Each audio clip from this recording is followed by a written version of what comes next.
أعوذ بالله من الشيطان الرجيم.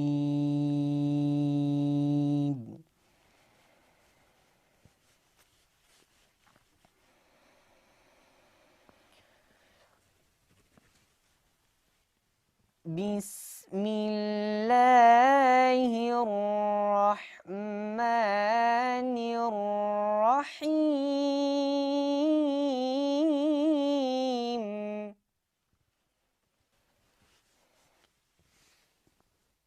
نحن نقص عليك أحسن القصص بما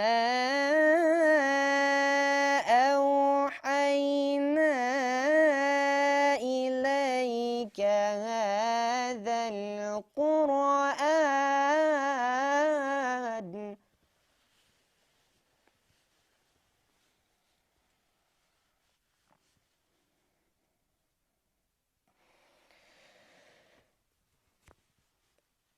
وإن كنت من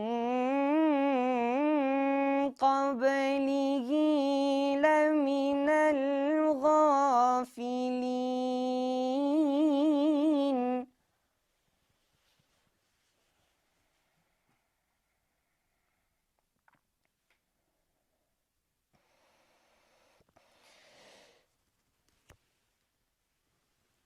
إذ قال يوسف لأبيه يا أبت إني رأيت أحد عشر كوكبا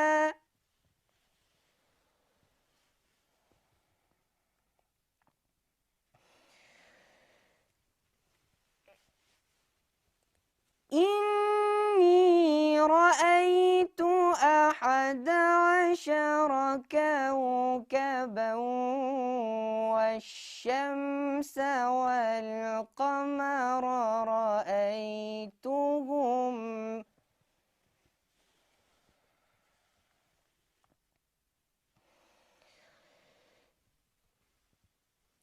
إني رأيت أحد عشر كوكبا والشمس والقمر رأيتهم لي ساجدين.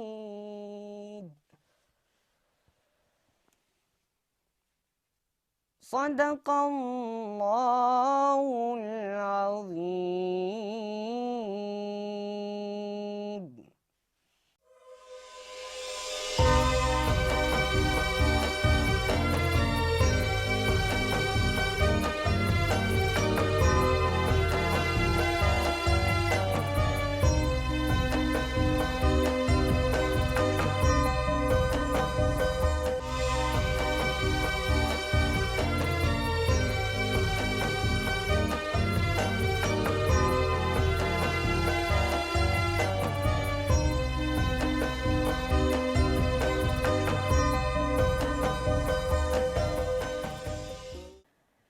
Bismillahirrahmanirrahim. Alhamdulillahirabbil alamin wassalatu wassalamu ala asyrafil anbiya'il mursalin sayyidina Muhammad wa ala alihi wa sahbihi ajma'in. Sirah Nabi dan Rasul pada kali ini kita akan menceritakan mengenai dengan Nabi Yusuf alaihi salam. Nabi Yusuf merupakan anak kepada Nabi Yaqub dan baginda mempunyai seorang adik bernama Bunyamin daripada ibu yang bernama Rahil. Nabi Yaqub juga mempunyai anak-anak daripada isteri yang lain. Walau bagaimanapun, Nabi Yusuf amat disayangi dan dikasihi oleh baginda. Walau bagaimanapun, Nabi Yaqub sangat menyayangi dan sangat mengasihi setelah meninggalnya ibu kepada Nabi Yusuf sewaktu baginda berumur 12 tahun. Ini mendatangkan hasad dan iri hati terhadap abang-abang ataupun saudara-saudara baginda yang lain. Dan ini mereka telah merancang untuk menyingkirkan Nabi Yusuf. Maka mereka ni pun berkumpul dan berbincang bagaimana hendak untuk menyingkirkan Nabi Yusuf ini. Pada satu hari mereka telah berbincang bersama saudara-saudara yang lain bagaimana hendak menyingkirkan Nabi Yusuf. Dan mereka telah mendapatkan rancangan untuk membunuhnya. Walau bagaimanapun, salah seorang daripada abang Nabi Yusuf menghalang. Katanya membunuh ini adalah dilarang. Maka bagaimana kalau kita ni buang saja dan campakkan saja Yusuf ni ke dalam telaga. Maka akhirnya rancangan itu pun dipersetujui. Mereka telah berbincang untuk membawa Nabi Yusuf bersiar-siar dan sebagai salah satu rancangan jahat abang-abangnya ini. Maka Nabi Yaqub alaihi salam sebenarnya berat untuk membenarkan Nabi Yusuf ini dibawa keluar bersiar-siar bersama dengan abang-abangnya. Maka pada keesokan harinya Nabi Yusuf pun berjalan keluar bersama dengan saudara-saudaranya yang lain. Maka dalam perjalanan mereka berjalan dan seterusnya sampailah di kawasan telaga itu, mereka pun melaksanakan rancangan jahat mereka ini. Dan mereka telah menjatuhkan, mencampakkan Nabi Yusuf ke dalam telaga. Dan setelah itu, saudara-saudaranya ini pun membunuh seekor kambing dan melumurkan darah pada baju Nabi Yusuf ini. Lalu setelah dalam keadaan yang sudah senja, mereka pun balik ke rumah. Setelah itu, mereka pun berpura-pura sedih dan menangis. Lalu menceritakan kepada Nabi Yaqub, "Wahai ayahnya, sedang kami tadi bermain-mainnya, berlumba-lumba, si Yusuf menjaga barang kaminya, lalu datangnya seekor serigala untuk dan menyerang dan membaham." Lalu Nabi Yaqub pun bersedih dengan berita yang dikhabarkan oleh anak-anaknya. Walaupun sebenarnya Nabi Yaqub kurang percaya dengan cerita yang telah disampaikan oleh saudara-saudaranya itu. Berbalik semula kepada Nabi Yusuf yang berada di telaga itu pada keesokan harinya. Sekumpulan kabilah-kabilah Arab ataupun pedagang-pedagang, mereka ini dalam perjalanan menuju ke Mesir. Dalam perjalanan menuju ke Mesir itu, mereka singgah ke telaga untuk mengambil air sebagai bekalan menyambung perjalanan mereka ke Mesir. Mereka pun menarik, mencuba mengambil air. Tiba-tiba mereka merasa berat dan mereka pun menarik timba itu sampai ke atas. Rupa-rupanya ada seorang kanak-kanak lelaki, iaitu Nabi Yusuf. Maka Nabi Yusuf pun dibawalah bersama dengan kumpulan pedagang ini menuju ke Mesir. Setelah berada di Mesir, rancangan perdagangan ini memang lain. Tujuannya kalau akan dibawa menjadi beban, maka Nabi Yusuf ini pun dijual sebagai hamba. Pada masa itu perdagangan hamba ini menjadi seperti biasa. Kalau ada barang ataupun manusia yang dijumpai, itu adalah menjadi milik. Dan Nabi Yusuf pun dijual di pasar hamba. Setelah itu, datanglah seorang pembesar Mesir. Biasanya pembesaran ini dipanggil dengan Al-Aziz. Jadinya Al-Aziz ini pun berada di kawasan pasar hamba ni. Ia pun mencari hamba untuk dijadikan sebagai budak suruhan. Dan ia melihat seorang budak ni, Nabi Yusuf, macam bisainya, badannya lagi boleh untuk dibuatkan bekerja ni. Lalu diambilnya lah, setelah berlaku jual beli itu, dibawanya Nabi Yusuf alaihi salam ni balik ke rumahnya. Bermula daripada itulah Nabi Yusuf alaihi salam menjadi hamba, menjadi budak suruhan di dalam keluarga Al-Aziz ini. Setelah beberapa tahun baginda bekerja menjadi hamba di rumah Al-Aziz ataupun pembesar Mesir ini, maka baginda membesar menjadi seorang yang sangat tampan, menjadi seorang yang bijaksana, pandai. Sambil-sambil semasa baginda menjadi hamba di sana tu, baginda telah belajar, mempelajari berbagai-bagai ilmu, dan baginda juga dikurniakan dengan ketampanan. Seperti mana kalau diceritakan dalam Al-Quran, ketampanan baginda ini luar biasa. Sehingga kalau orang melihat pun tergoda, jatuh cinta. Ini termasuklah dengan isteri kepada Al-Aziz, iaitu Zulaikha. Zulaikha ini pun dalam diam-diam mencintai, tergoda dengan ketampanan Nabi Yusuf alaihi salam. Sehingga pada suatu masa, satu hari itu, Zulaikha ni indah lagi tahan. Lalu ia pun memanggil Nabi Yusuf ke dalam biliknya. Lalu ia pun menyatakan hasratnya, selama aninya ia telah jatuh cinta, tergoda dengan Nabi Yusuf ni. Maka tapi Nabi Yusuf merupakan seorang nabi yang dipelihara oleh Allah Subhanahu Wa Taala. Ia pun melarikan diri menuju ke pintu, sambil dibubut oleh Zulaikha. Maka apabila sudah berada di pintu itu, Nabi Yusuf kan keluar, terserempak. Al-Aziz ni pun membuka pintu kan masuk, Nabi Yusuf pun kan keluar. Maka ia pun syak wasangkalah terjadi. Lalu Zulaikha ni berpura-pura memberitahunya bahawa Yusuf ni telah menggoda kediakunya, sehingga sampai terkoyak baju Nabi Yusuf ni. Tapi Al-Aziz ia indah terus membagi keputusan. Pembantu pun ditanya. Maka ada salah seorang pembantu itu memberitahunya, kalau Nabi Yusuf itu bajunya koyak di depan, maka yang bersalah adalah Yusuf. Kalau yang koyak di belakang baju Yusuf ni, maka yang bersalah adalah Zulaikha. Maka itulah kita ni punya cerita pada kali ini. InsyaAllah kita ni akan sambung lagi pada episod yang akan datang.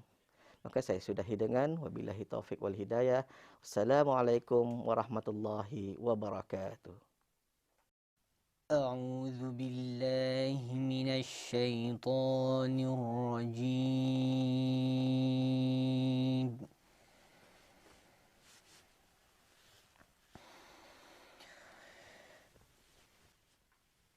بسم الله الرحمن الرحيم.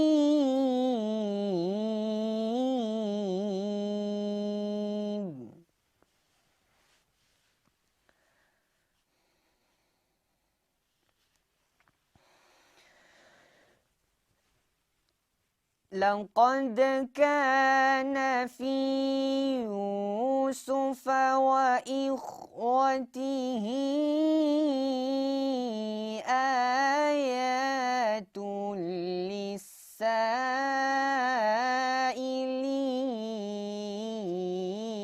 للسائلين.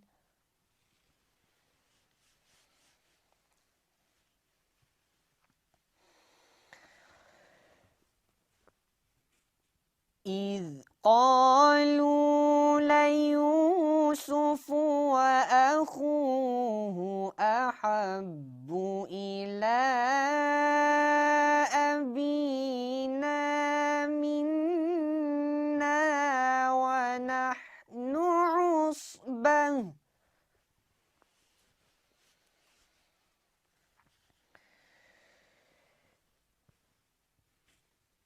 إن أبانا لفي ضلال مبين.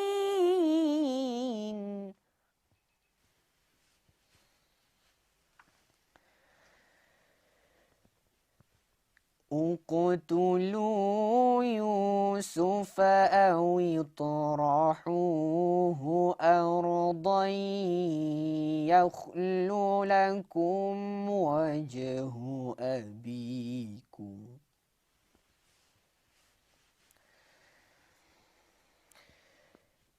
يخل لكم وجه أبيكم وتكونوا من بعده قوما صالحين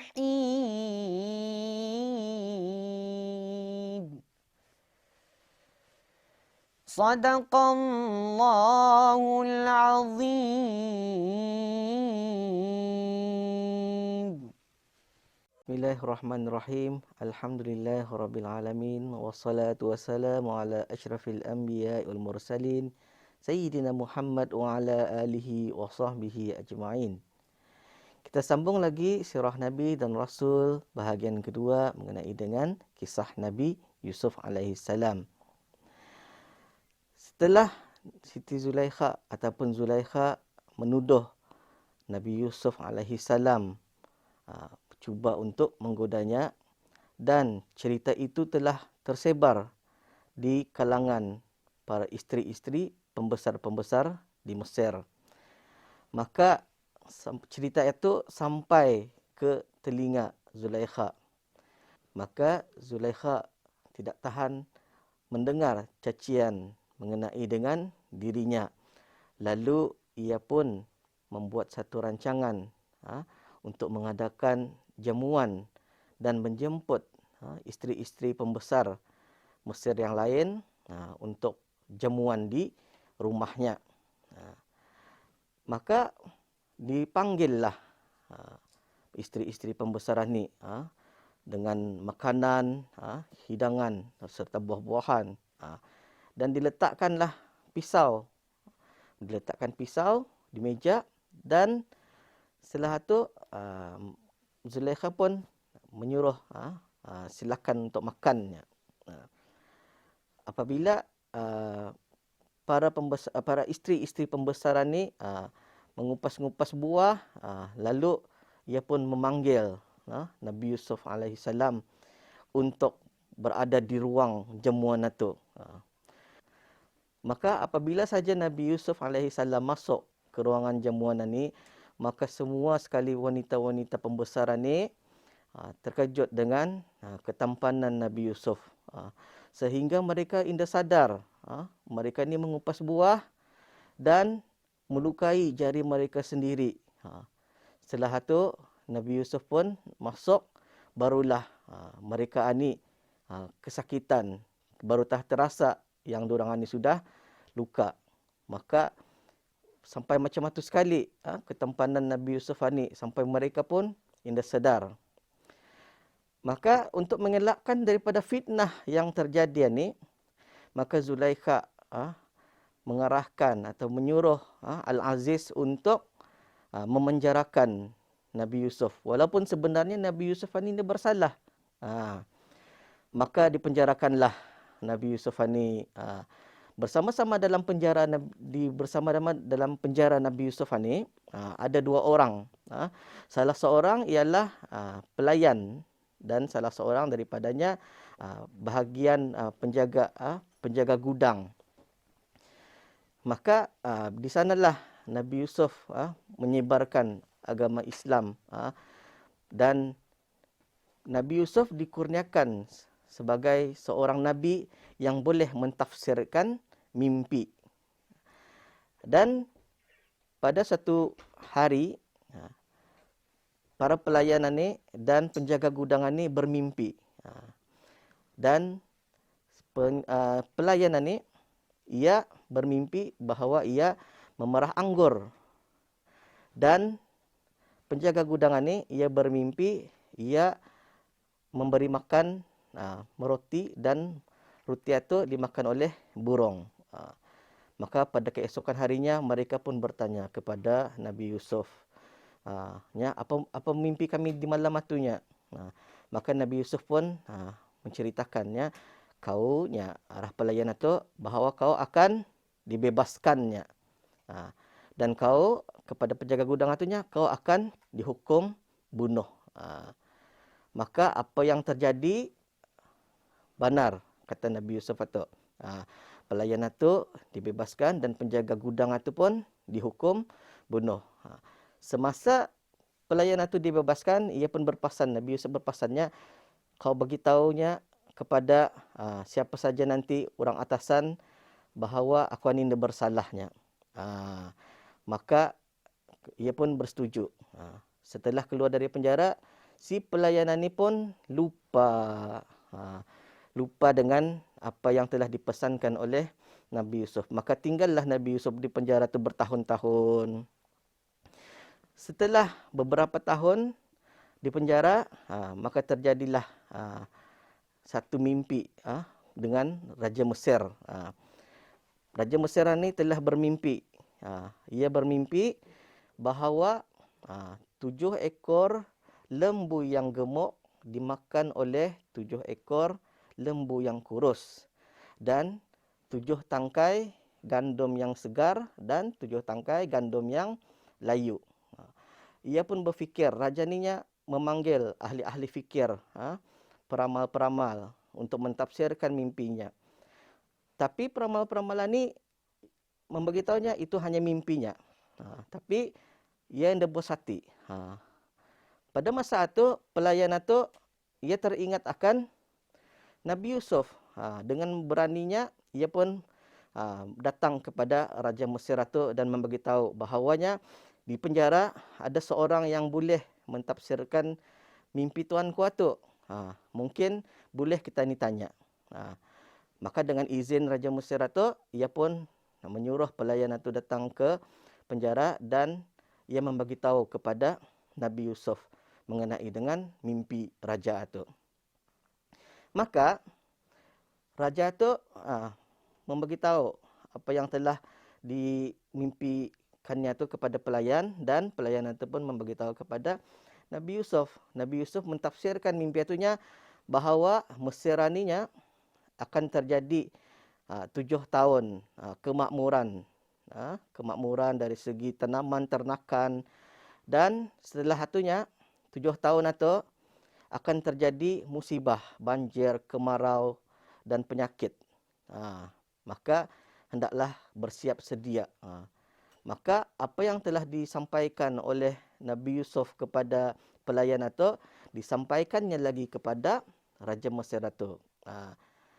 Dan Raja Mesir berpuas hatilah dengan apa yang telah disampaikan oleh Nabi Yusuf. Lalu ia pun memanggil Nabi Yusuf dan membebaskan Nabi Yusuf alaihi salam. Setelah itu Nabi Yusuf berjumpa dengan raja.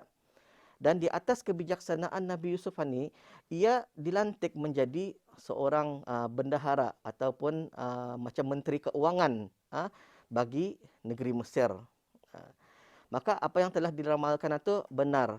Selama 7 tahun mereka bersiap sedia akan musibah yang akan datang di negeri Mesir. Selama 7 tahun itu mereka telah menyimpan segala makanan, segala apa-apa keperluan untuk musim 7 tahun yang akan dilanda musibah itu. Maka terjadilah benar-benar 7 tahun selepas itu negara-negara yang di luar daripada Mesir dilanda dengan musibah, kemarau dan kekurangan makanan. Sampailah negara-negara lain, orang-orang daripada luar Mesir datang ke Mesir untuk mencari makanan. Maka itulah sahaja kisah mengenai dengan Nabi Yusuf alaihi salam. Dengan itu saya sudahi dengan wabillahi taufiq wal hidayah. Assalamualaikum warahmatullahi wabarakatuh.